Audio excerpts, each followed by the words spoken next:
Voilà, une seule famille, donc. Bravo, voilà, cette grande famille. Donc bienvenue à la Maison de la Radio. Juste pour vous expliquer, alors je vais me présenter, je ne suis pas conférencier, très clairement. Donc je suis responsable de la communication et des événements du groupe Radio France, donc événements en extérieur dans la maison ou à l'extérieur de la Maison de la Radio. Mais vu le succès, on était très étonnés et vraiment agréablement surpris qu'il y ait autant de monde qui viennent, qui veuillent visiter, qui veuillent venir voir l'auditorium, les studios et tout ça. Donc on est très heureux, du coup on a monté un petit cycle rapide là, pour que tout le monde puisse profiter de l'auditorium et puisse voir un petit peu comment on est installé, comment va votre nouvelle maison et notre maison. Donc l'idée c'était ça. Donc on a monté ce petit projet, enfin vraiment c'est très rapide. L'idée c'est qu'on vous explique un peu comment fonctionnait la maison qui a été créée il y a 50 ans, qui a 50 ans aujourd'hui, et comment on travaille aujourd'hui dans la nouvelle maison de la radio avec les nouveaux studios. Donc voilà, donc juste pour vous dire, la maison de la radio a été donc créée il y a 50 ans, enfin construite il y a 51 ans exactement. On avait fêté son 50e anniversaire l'an dernier. Et elle a été construite sur un terrain vague, enfin, qui était des anciennes usines, c'était les usines Renault qui étaient ici, il y a quelques années. Et le choix a été fait de construire ici parce que tout simplement il n'y avait pas de métro, pas de RER à l'époque, pas beaucoup de voitures, il n'y avait pas les voitures berges et c'était un endroit qui était très calme. On avait, pour la radio, l'idée c'était d'avoir un endroit où il y avait peu de vibrations, pas beaucoup de bruit et où on pouvait faire des émissions tranquillement. La maison de la radio il y a 50 ans a été construite comme un château fort. C'est-à-dire que, si vous voulez, il y a une tour, un premier cercle concentrique et un second cercle dans lequel on est, qui ressemble à un oméga, on va dire, fermé par ce grand couloir, cette grande zone, cette galerie scène, et elle a été construite en se disant, voilà, au milieu on met les choses les plus fragiles et ce qui demande le plus de sécurité. Donc il y avait par exemple le centre de modulation, c'est-à-dire que tous les câbles, tous les téléphones, toutes les liaisons de la maison de la radio et extérieure arrivaient dans ce centre de modulation, et les liaisons repartaient vers les émetteurs à la Tour Eiffel pour Paris et en province, sur les émetteurs de province pour diffuser la radio. Donc c'était vraiment le centre, le cœur de la radio, il fallait interdit de rentrer, c'était impossible. Aujourd'hui, ce cœur est devenu l'Agora. Je ne sais pas si vous êtes passé déjà dans l'Agora, donc une pièce complètement ouverte. Donc on a changé un peu l'esprit. Après, il y avait un deuxième cercle qui était les studios, donc les grands studios 105, 106, et tous les studios de France Inter, France Culture. À l'époque, il n'y avait pas France Info. Et dernier cercle, c'est les bureaux, là où on voit les fenêtres qui sont sur les côtés de la maison de la radio, là ce sont les bureaux.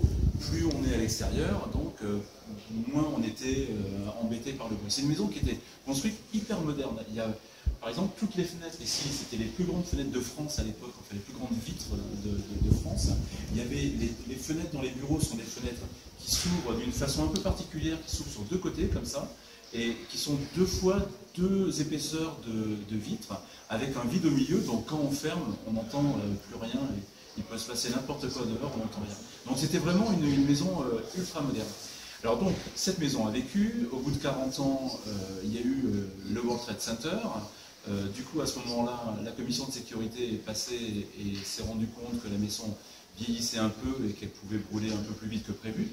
Donc du coup, on a commencé les travaux. Et à partir de ce moment-là, l'architecte a décidé... là, la vengeance va être terrible. Bonjour Sophie. Donc à ce moment-là, quand on a recommencé, quand on a décidé de faire les travaux, il y a une dizaine d'années maintenant, l'idée a été de vraiment complètement changer la maison, ouvrir la maison au public, ouvrir la maison entièrement avec cette grande rue traversante, ce qui est vraiment magnifique. Je ne sais pas si vous êtes déjà passé vers l'Agora. L'idée, c'est vraiment que le public aujourd'hui rentre de la galerie Seine, aille vers l'extérieur et puisse passer, voilà, qu'on vienne écouter une émission de radio, qu'on vienne boire un café, qu'on vienne prendre de l'argent au Crédit Lyonnais, on peut passer par la maison. Alors, la maison, du coup, ici, dans le grand hall, il y avait trois grands studios. Il y avait le 102, le 103 et le 104. Le 102, c'était le studio historique de l'ERTF, de la télévision. C'était vraiment la partie télévision. Il y avait par exemple les grandes émissions de télé qui se faisaient là, style Le Grand Échiquier. Toutes ces émissions se sont faites ici. Quand il y a eu le début du Téléthon, ça se faisait sur cette grande scène.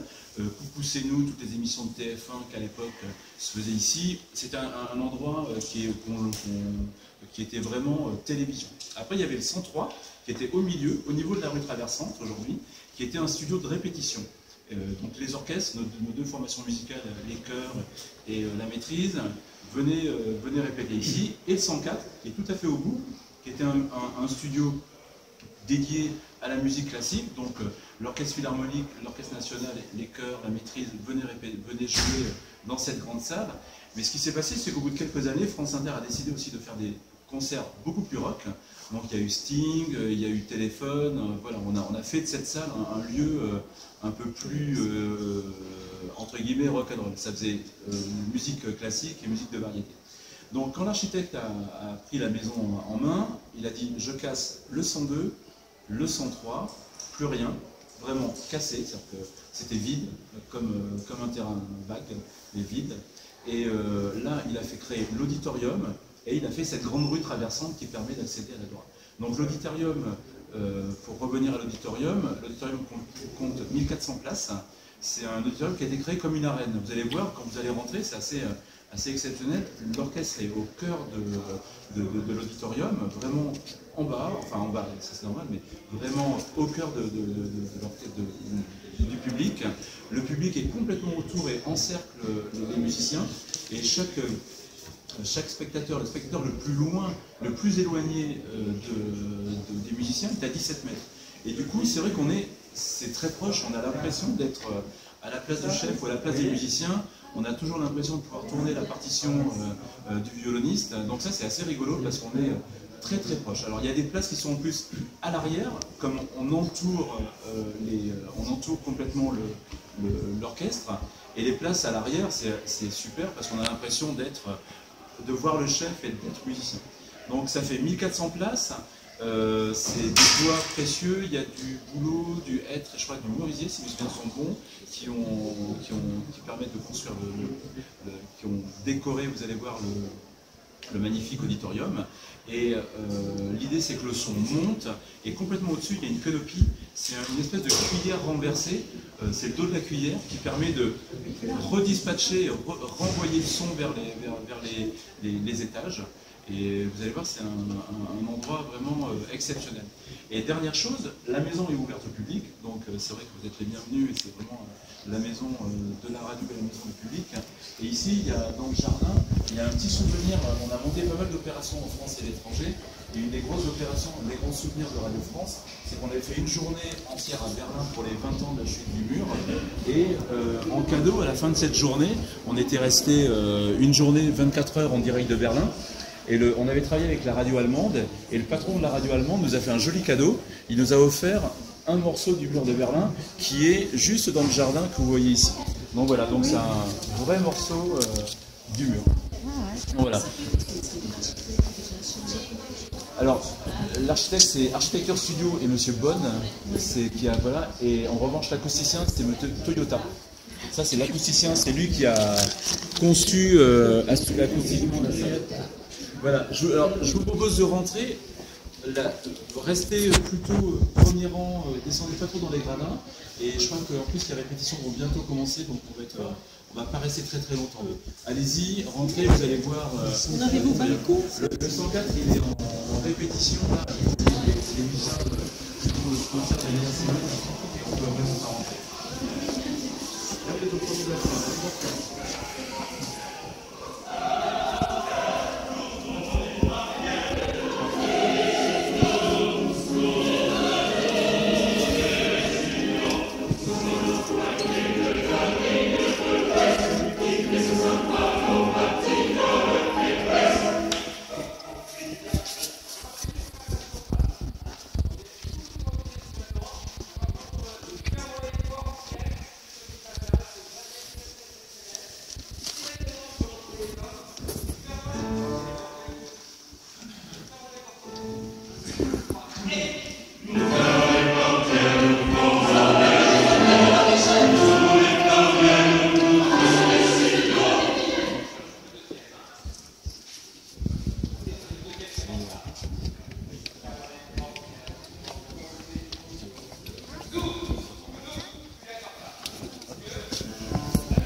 travail. Vous pouvez aller dans les gradins si vous voulez. Voilà. Très bien, merci.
Avec liaison, le premier et le deuxième. On y fait